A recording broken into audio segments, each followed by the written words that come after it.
You people, you are cyberpunks.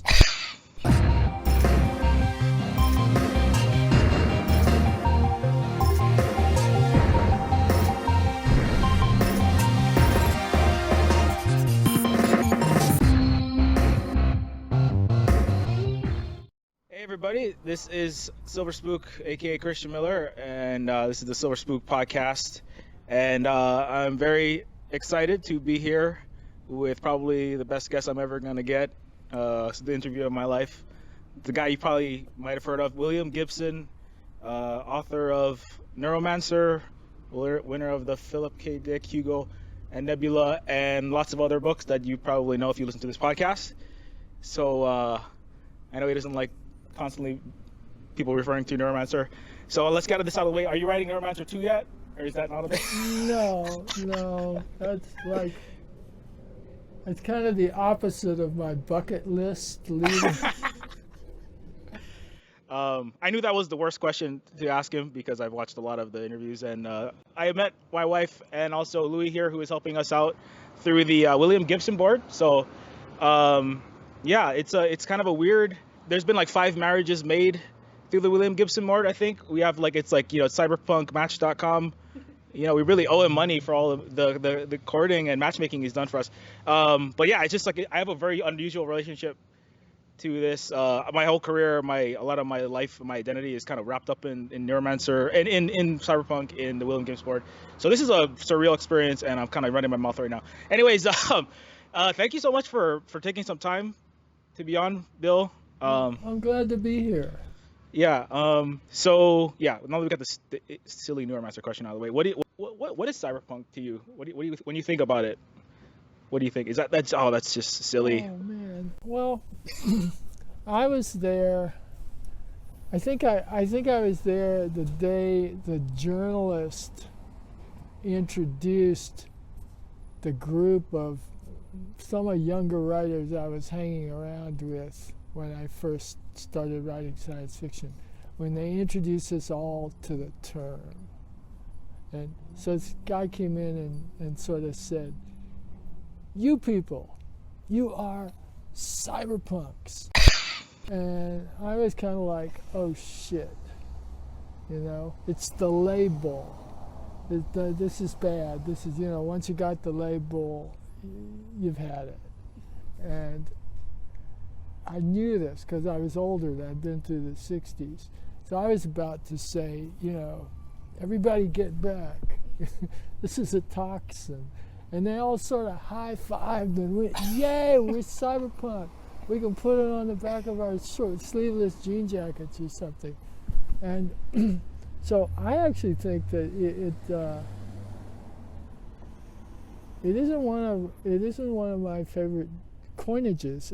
I think that what it did was it enabled the central shaft of the genre of science fiction to encapsulate what people who assumed the label were doing safely, and so it wouldn't be genetically affected by it.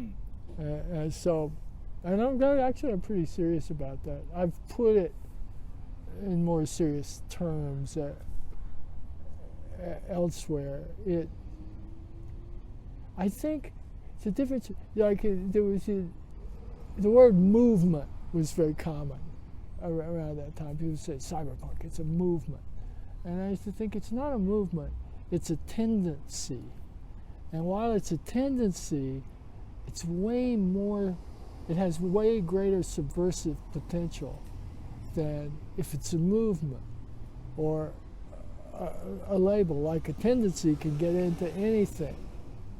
Like, Ray Bradbury could wake up one day feeling a cyberpunk tendency. But he'd never wake up and go, yo, I'm a cyberpunk. Get the flag marched down the street. And I thought that what people were doing, what the people who were in that room were doing was actually something that needed to be done. But what I always thought, because I was older, was that it was actually a roots movement, a kind of core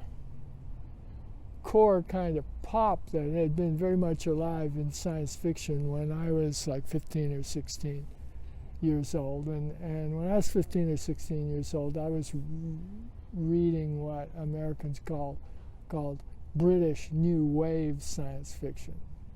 And most Americans never heard of it, but those of us who read it, it was very exciting. And it was Moorcock and M. John Harrison and a few American guys like Samuel Delaney who were in the same ballpark and had gone to London to be groovy, and it was a big influence on me. And so by the time I started writing in the early to mid 70s, trying to write, that was kind of a forgotten thing. And I thought, I'm going to write some science fiction. And I went to the newsstand and bought Amazing Stories and whatever. And went home and read them, and I thought it was terrible. And I thought it was like, compared to what I had grown up with, I thought it was like Nashville country. It was like if you grew up with Texas swing or Johnny Cash or something, and you got the most plastic kind of Nashville country. It's like a big difference, and that was how I felt to me like science fiction was, particularly in the United States in, say, 1973 or 74. So when I started writing, I was actually trying to kind of go back.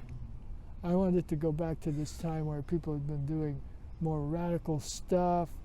There was a lot of naturalism, which meant the characters had not only did they have sexuality and drug problems, but they actually had to make a living, and the world around them had to make some kind of socioeconomic sense.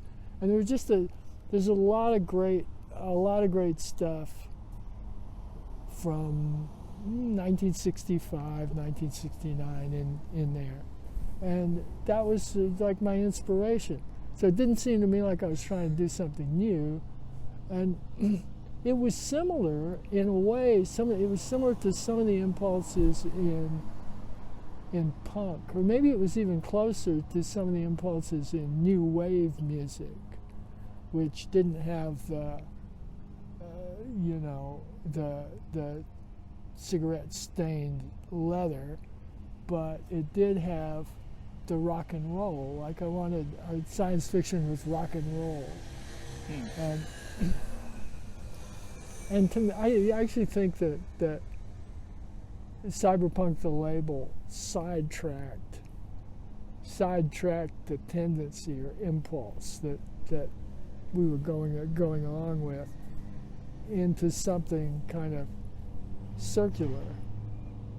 But at the same time, in the world at large, it became like people know what you mean. People who've never read a word of science fiction in their lives know what cyberpunk looks like. They know, what's her costume like? It's cyberpunk. The people they kind of know. And that's kind of amazing. Yeah. Like that's one thing like I've been like debating, because this company, like I have my own independent game company and I'm trying to sell this game. It's like called like Neophyte, and they're like, well, how do I describe it? And it's like I grabbed that word cyberpunk just because, I don't necessarily want to just sell, pink mohawks and things that look like Blade Runner and flying cars and the city at night with a guy that looks like he came out of a Chandler novel. Per se, I wanted to deal with the socioeconomic. I'm interested in that stuff that you might not say you pioneered, but that you focused on, which is this, in the future with the actual people who have to deal with it, live in the ghetto or live on the street, and deal with the larger structure rather than like, I think you said the West Point graduates, which might have been at the forefront of space opera and that kind of triumphant sort of fiction, the people for whom the world was built. Anyway, so I grabbed onto that cyberpunk label because I think that it communicates something that I don't have to I don't have to longhand. Like I want to explore speculative fiction in the near future in which late capitalism dislocates large numbers of people and technology is used. I can just say cyberpunk and it kind of means that. And so although I find it interesting that it has evolved, and like when I try to talk to people it's interesting. Some people just grab onto, oh, why doesn't it look kind of like like that those Ghosts in the Shell animes? Otherwise, or some people actually recently I talked to somebody who was a techno-shintoist. This is a 23-year-old from Toronto. I had this debate with her on the podcast. Who she said she was raised basically with Alexa, Siri, Google, and her four machines, and she actually believes that her iPhone. She had this long argument about why her iPhone was sentient. And I had this debate. She's like, no, if it has inputs and outputs and it's self-iterating, it is sentient, and it is unethical to destroy your Samsung Galaxy S4 or your iPhone 6. And I was like, really? You think that? And she's like, yeah. And I was like, well, anyway, so that's so they have another whole different perspective on cyberpunk. So I don't know. Yeah. So anyway, Techno, what do you think about that? Do you think your iPhone is alive? Oh, I don't know. I don't know. I haven't really thought about it. I was quite touched last week on Twitter watching the Buddhist funeral of those Sony robot dogs. Did you see that? It's remarkable. People like send their beloved robot dogs to Sony for burial or whatever. Just say, you birthed it, we give it back. And Sony gets them in. For a long time they've been taking them apart and using them as donors to repair others, but now they've run out of parts. And so they've got all these. So they arranged this like mass, totally serious Buddhist funeral. You can look it up on YouTube, but it's quite something. I forget what the name of the Aibo. Yeah, it's for all the Aibos, and it's quite touching. Yeah, interesting. I haven't. I'll have to look it up. So cyberpunk, I always found it interesting because, like, well, obviously I was born in like 1983, so I kind of, like, my earliest memories are my mom vacuuming and I was watching VH1 and playing like Nintendo. But I remember like picking in the 90s, I kind of look back and Blade Runner, and I discovered all of this cyberpunk literature. I think I actually didn't read many books until I was about 20. It's kind of embarrassing to say, but it was kind of like this like layer of, well, right around the late 90s when the Matrix and everything started really coming out, and a lot of people were like, oh, the Matrix borrows so much from Neuromancer, and then there's other game, Deus Ex. I know you don't play a lot of games, but there are a lot of this cyberpunk was coming out. It hit the cinematic universe, or hit the movies and the theaters and the game systems right around the 2000s. And then that was kind of how I discovered it, because I was playing these games and they're like, oh, this stuff was inspired by this book, this guy William Gibson, you might want to go check it out, Neuromancer and the Count Zero and the Sprawl. And I was like, oh yeah, that's kind of how I came to it. And so I find like there's always this kind of there's these waves of people that come back, they kind of discover it, because I feel like Blade Runner and Neuromancer permeate like all like there's so much that borrows from it. And I don't know, and I don't know. I guess you don't really know how you feel about that, but I don't know. How do you feel about the recent visualizations of cyberpunk? Do you think? I know you're working on some movie deals right now, but well,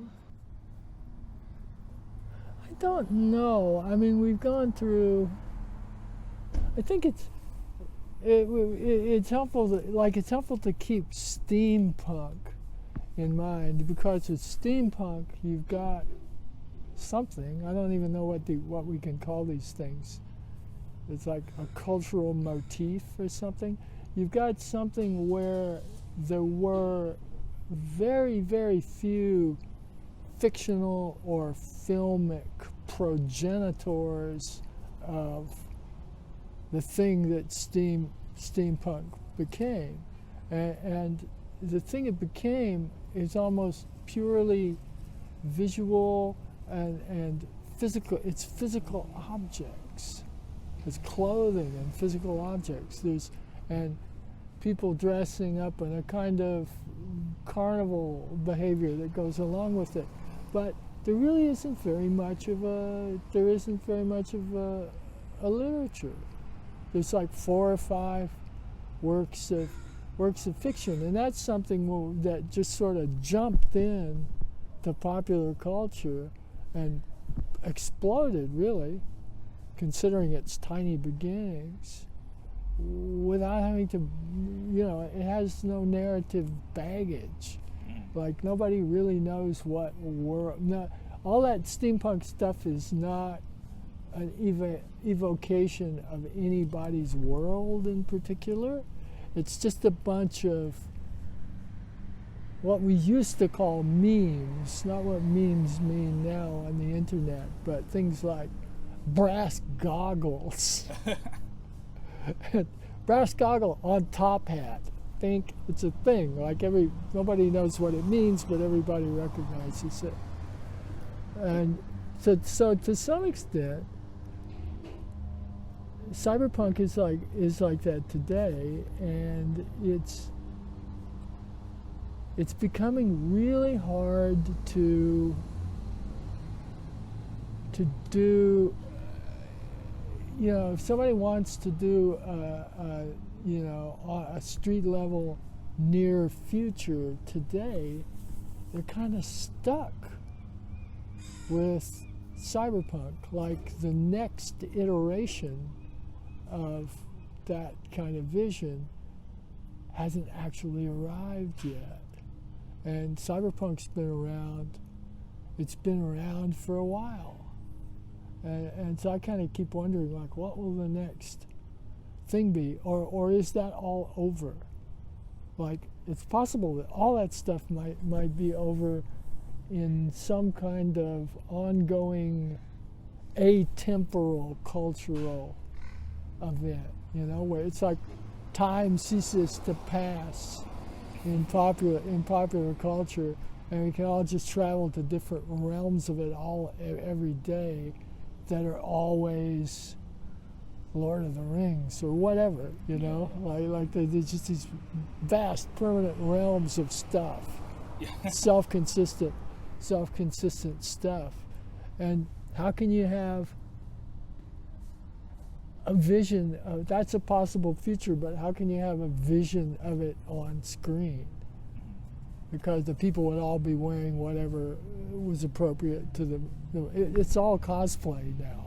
Yeah. It's like universe of cosplay, which is like Ready Player One. I don't know if you've heard or seen this, but it is a movie. I've read the book. He's watched the movie, in which it starts off with a very bleak, like, dystopian. It's not overtly cyberpunk, but a world in which the majority of the planet lives in poverty. There are these huge stacked containers. Actually, they're similar to some of that is similar to things from The Bridge or the Sprawl trilogy, and these large companies basically run and rule everything, and most people don't have much prospects for the future, so they spend most of their time in these virtual, basically like infinite virtual reality universes, playing as many video games, watching as many movies, listening to all the music that they want.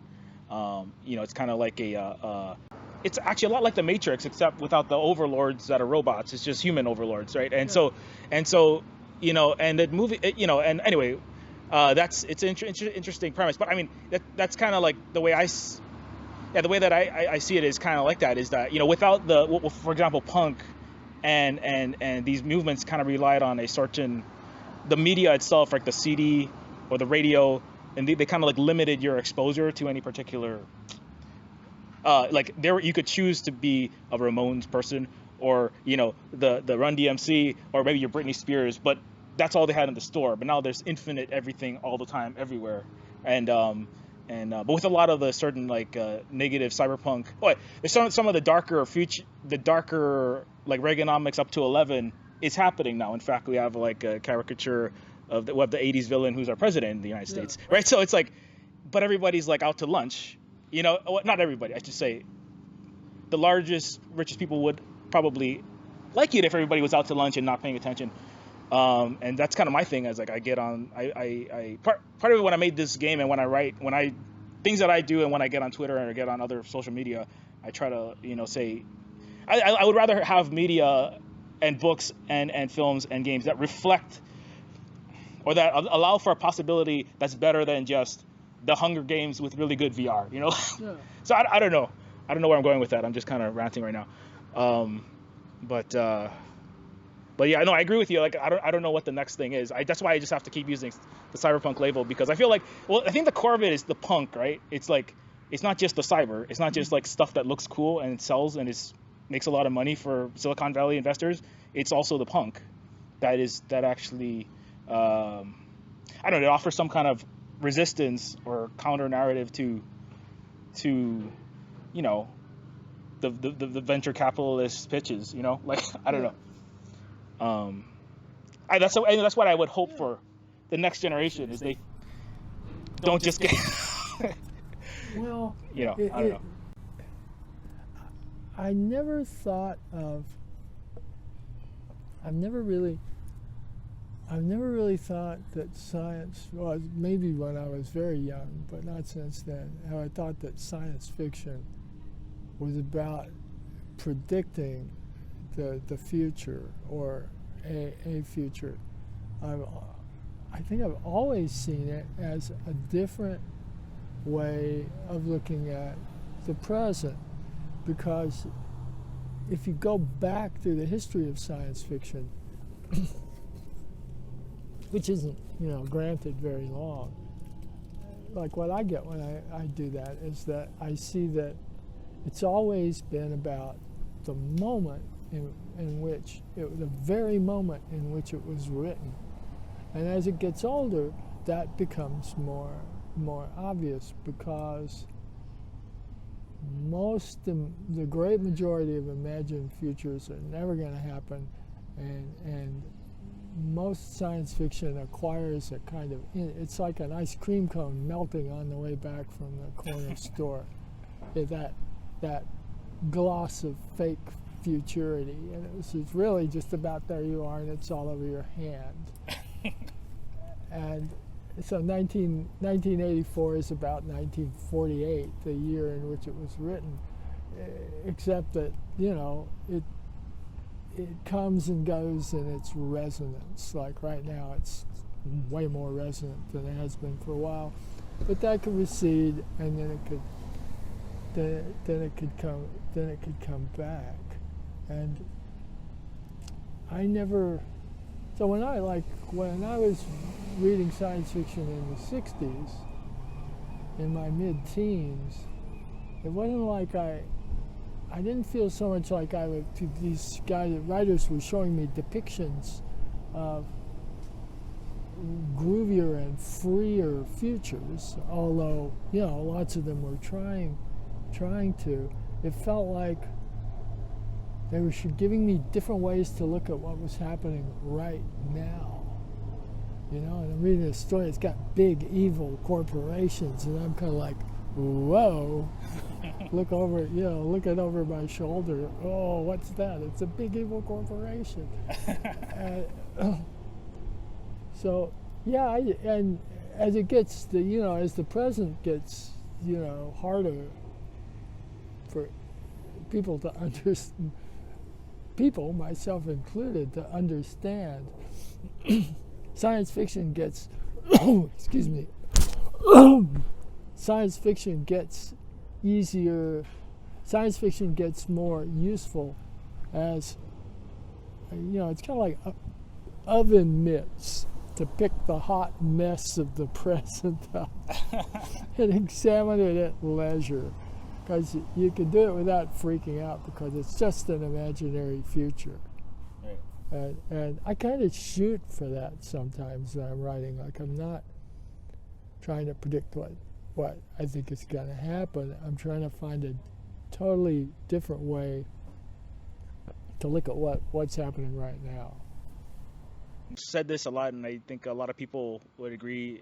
Like, a lot of the cyberpunk, well, a lot of the authors who would come under the science fiction label in the 80s, were writing about a lot of that original work, like we just said, the mega corporations, the merger of the human being and technology, and what does that all look like that stuff. I feel like, it's, you don't, it's almost nonfiction right now. Like, I think that's something I said, it was like cyberpunk, dystopia, or the paradox of cyberpunk dystopia is that, in which mega corporations ruin everything with predatory capitalism, is that they ruin cyberpunk fiction itself with predatory capitalism, which is why I was very worried about Blade Runner, and all the all of my favorite things that I love being remade, and then like basically watering it down to nothingness, or just entertainment.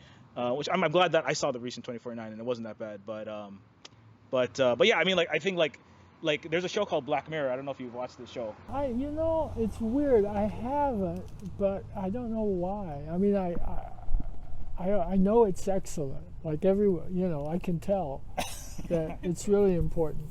Maybe it's I don't watch much.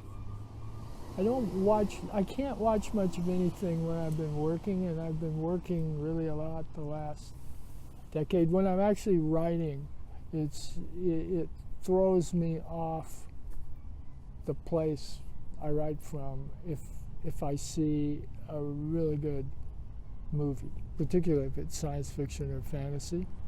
It's like it wipes out this. It's like I've built a studio out of matchsticks, and then Guillermo del Toro storms through and wipes me out. It's to rebuild. And it also I get wiped out though by bad science fiction, so it's I don't know what it is. It's not just quality work that does it. Yeah, but I mean, Black Mirror is you don't feel like you have to watch it. The more point I wanted to suggest is that the things in Black Mirror, and a lot of people have said, like I think in like big New York Times reviews, a lot of the reviews have said it references things that were in play.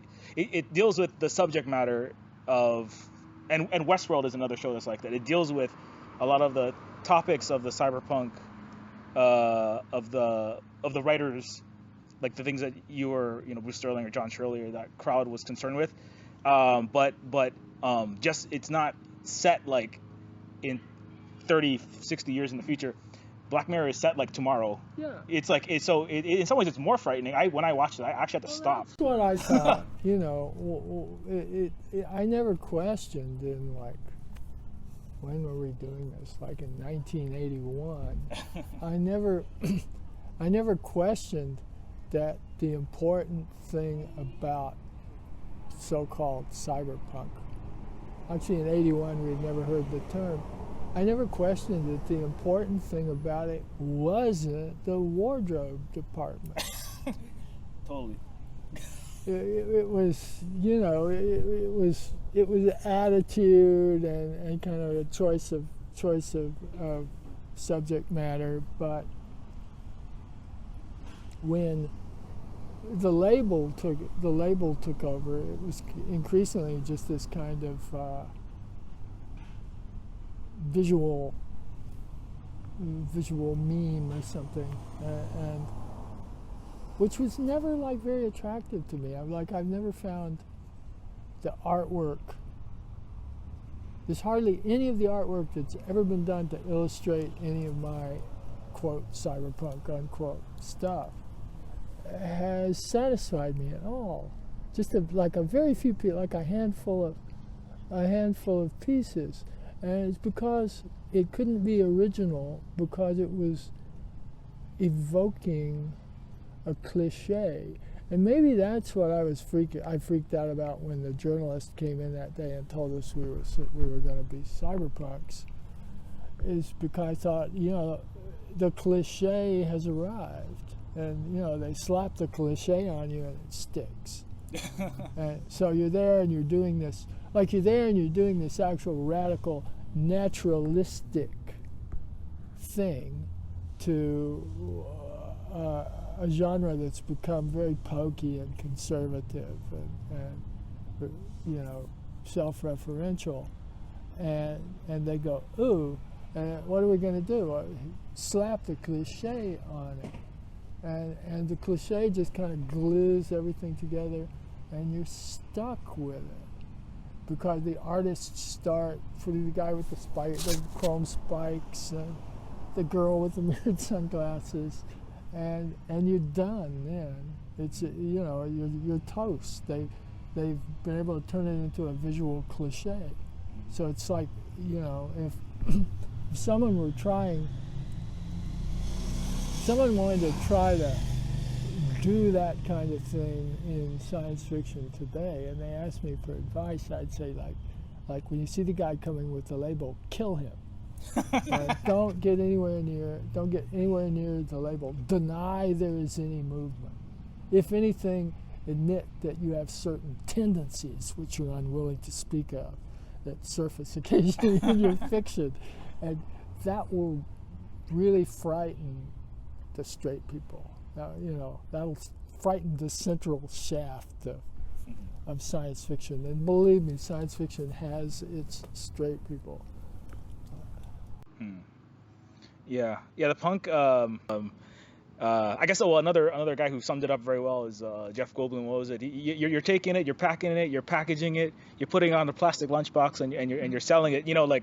And I find it interesting that the commodification of cultures and of punk and cyberpunk in particular. And it was interesting just recently. We were just talking about punk as we were walking here, and the fixtures of Vancouver, subcultures, and Holly and I we went to a show in Chilliwack, a punk show, and it's, I find it interesting that in the punk movement there's this kind of that sensibility of individual sovereignty, of freedom, of there's something in it like that. It's very difficult. Like there's this one guy who came down. Oh, in the punk show, there's this one guy. He has this huge, he's obviously a well-off guy. He has these he has a large social media presence that he's obviously kind of paid for, and he kind of gives people orders, right? Like, I want you to jump here, run over there. Okay, now everybody kneel here, and everybody was like, and everybody I've talked to in the punk show, they're like, this guy he doesn't really know what punk is, right? Because if it was a real punk show, it's supposed to happen organically, right? And I was like, this is and it was, you could almost see these were the guys trying to come in and commodify the punk show, right? And it was interesting how the chaos and something about the spirit of it itself kind of it's the antibodies of the punk kind of ousted him, or they're slowly ousting him. They're going, no, this guy is not for real. You got to go off and play the Miley Cyrus show or something. Although the thing to watch with a scene like that is, watch out for the onset of the orthodoxy, right? So you got punk orthodoxy, you got radical bohemian street orthodoxy. People come up to you and say, "You're doing your radical bohemian street wrong, motherfucker." Where's the freedom? Yeah. Yes. No, But it's it is interesting. I just found that intriguing, the way that there's certain underground bands, or I guess you could even argue, what is it? In the 90s it would have been what's that one band that never got on MTV? Pearl Jam. There's these groups that never really. Of course, the trade-off is they may never actually, if you don't kind of go with what the marketing and the money people want you to sell those big stadium shows, you may never make the bucket loads of money kind of thing. I think there's this kind of there's kind of this trade-off, right, that some people will have to make in at least in the music scene. That's the case. And in the game scene, it's similar in my industry. There's these kind of genres, and if you hit the right notes of the genre, people will buy it. But if it's missing, if it's a shooter, it's got to have action. It's got to have it's got to have really good graphics, and then if it meets all those criteria, then it sells millions of copies. Or movies, right? It's similar, right? It's gotta, if you're making a movie of a science fictional thing, it's gotta have a big spaceship fight. It's gotta have, what I'm saying, right? So, I don't know if you could talk about when they've tried to make any of your, maybe you could talk about, I know you don't want to talk about the current because you don't want to give away certain spoilers, but maybe you talk about what the process was like trying to make any of your books or writing into movies. Oh, well, it's not a great. It's not a very cheerful topic for me because none of my books have ever been filmed, and 2 of my short stories have been filmed, one of which scarcely anyone has ever seen. Is that New Rose Hotel? Yeah. I love that. It's a remarkably weird. It's a remarkably weird movie, but it feels kind of like, I mean, the one time I saw it, which was here at a film festival, I actually saw it in a theater, which very few people can boast, is I felt like they ran out of something in the third act, like possibly cocaine, or maybe just money, because they made that actor go sit in a shipping container for the final third of the movie. I don't know what happened. And then there was Johnny Mnemonic, which it's actually a very complicated story, but I don't want to get into it. But it wound up being like this kind of universally reviled thing, except for the 8 people in the world who liked it. There's 3 of them here. Well, if you could have seen what I wrote and the director shot, you would have liked it a little more. I'm almost certain, but it didn't. That was not to be.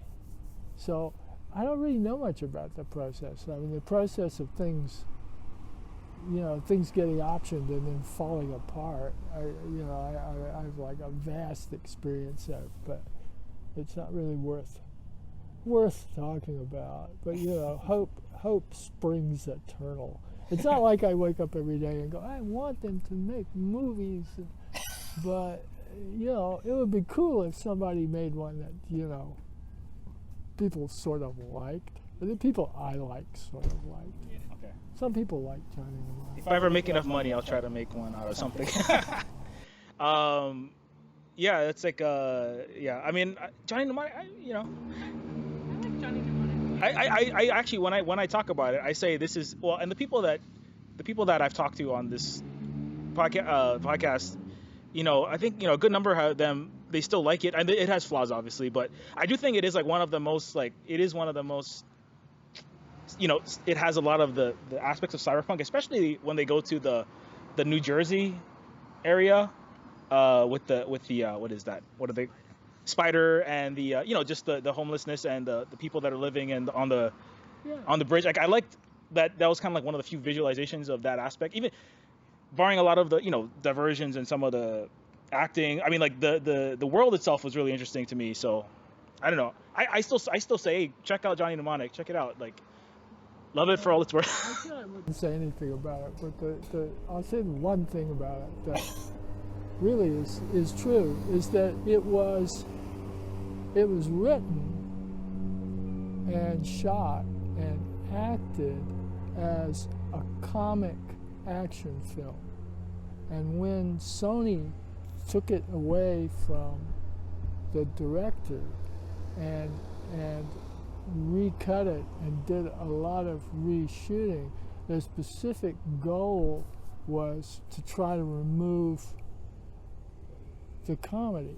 But that was impossible because the comedy is in there as a fractal, thing. So, like, what you go in and you see, like the result of that, and it's like this kind of action film that can't quite bring itself to take itself seriously. But that's because they've cut all of the jokes and the broader humor, and it was. We weren't actually expecting anybody to see the movie. When the movie the production was all being built. Keanu Reeves was not an action hero. He was a Bill and Ted guy. And it was just the coincidence of our getting Keanu, who volunteered at the last minute to replace somebody else who had just walked off. Right after he had done Speed, and Speed was a big hit, so the studio was suddenly remembered we existed, and these guys in suits came and said, "What are you doing? You're making this all funny. This is supposed to be gritty, future adventure. It's Keanu and stuff." And a lot of it was already shot, so there wasn't any way to change it, and we didn't want to change it. So what you get now is as a friend of mine once said, it's like two dogs in one skin. So it gives you a kind of bad, uneasy feeling. But like they cut the Dolph Lundgren as street preacher. There was like hilarious stuff. Anyway, I should go. I'm becoming too, I'm starting to let the truth slip here. So. Anyway, so yeah, thanks so much for coming on the Silver Spook podcast. Oh, before I go, I should say, what's the I asked everybody this: what is your favorite cyberpunk book or movie? But I think that's kind of cheating for you. Okay, how about this? What's your favorite author, just in general? Oh, I don't have those. You don't have one? Okay. Yeah, it's weird. People. Yeah, I never understand questions like that. Like I got a degree in English literature, so I wouldn't even think in terms like that. Like that, basically, they taught you not to think in terms like that. But if you want to read somebody who I think is who's young, contemporary, really interesting, and has some roots in the things we've been talking about, there's an English writer named Ned Beauman, Beauman, and get a novel called Glow, which is kind of remarkably, in a way, cyberpunk inflected. But if you really want to have like a weird and incredibly wonderful experience, I think it's his second novel is called The Teleportation Accident, which is just like this kind of glorious mindfuck thing. and I remember I've wondered several times, could that be filmed? I guess it could, with the right drugs or something. But no, Ned Beauman is great. Ned Beauman, all right, there you go, Ned Beauman. Everybody gonna pick that up and get mind fucked. No, yeah, that's exactly what I like. That's why I read all the books, all the cyberpunk that I can get my hands on. Oh, how's Bruce Sterling doing? I should ask you. He lives in Turin, Italy, with his Baltic. I forget which Baltic nation she's from. Serbia, no. Yeah, maybe Serbian, wife, partner, person, and seems to be doing fine. I mean, somehow it's like he's become a professor without having to do all the tedious thesis shit and stuff. and awesome. It suits him very well. Awesome. All right. Well, this is Silver Spook. I don't think I really need to give him any plugs because everybody has probably read all of his book. This is William Gibson, author of Neuromancer. Peripheral is the most recent book. You want to say anything where we should check you out or anything about anything? No, just this is you got me on Silver Spook. All right, yeah, it's good. Thanks so much for being on the Silver Spook podcast. I am Silver Spook. You can find me at just Google search Silver Spook and don't click on all of the really expensive sporks. Okay. Okay.